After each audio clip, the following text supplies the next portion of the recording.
Құрметті оқырмандар, арнама қош келдіңіз. Лүпіл басып, арнама тіркеліп, қолдап кетіңіз. Баршаңызға бақыт тілеймін. Өмір деген жалындыру, жалыну, өмір деген сырқаттану, сауығу, өмір деген күнә жасап артынан тәубаға кеп заңдылыққа бағыну, өмір деген жыл қарсалып жас қосу, танымайтын біреулермен достасу, өмір деген бір адамды қарсы алып, бір адаммен мәңгілікке қоштасу, өмір деген мақталуда датталу, жан досыңа бар сырыңды ақтару, өмір деген күн артынан күн өту, бірде жылап, енді бірде шаттану, өмір деген азу, тозу, семіру, жастық өтіп қартыққа да жеңілу, өмір деген сағыну һәм ұмыту, өмір деген ғашық болу, жеріну. Дүниеде не жақын?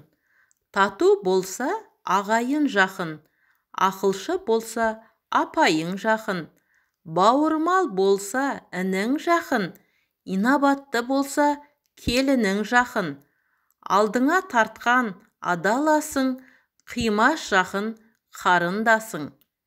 Дүниеде не қымбат? Алтын ұяң отан қымбат, құт берекең атаң қымбат, аймалайтын анаң қымбат, мейірімді апаң қымбат, асқар тауың әкең қымбат, бәрінен де ар мен ұят қымбат.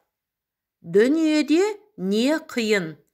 Арадан шыққан жау қиын, таусылмайтын дау қиын, шанышқылаған сөз қиын, жазылмаса дерт қиын, іске аспаған серт қиын, ақылыңнан адасып, өзің түскен өрт қиын, не істеріңді біле алмай, ашиды сонда бас миың. Қыздың намысын ер азамат қорғауы парыз. Ананы ардақтаған қызды қадірлеген еркек заты ғана азамат атына лайық. Әйтпесе, шалбарды кім кимейді дейсің? Жылан да, ара да гүлдің нәрін сорады. Бірақ біреуі бал, біреуі у жасайды.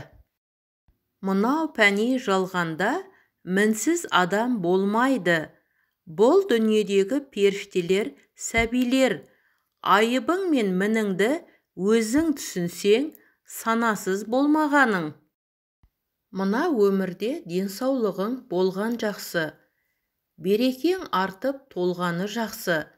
Қарызданбай не алсаң да, қалтаңда ақшаң болған жақсы. Қандай жасқа келсең дағы, басыңа бақыт қонған жақсы. Өмірде барлық жақсылықтың бәрі де сіздерде болғаны жақсы. Егер жүрек өлсе, мейірім кетеді. Егер ақыл өлсе, даналық кетеді. Егер сенім өлсе, барлығы кетеді.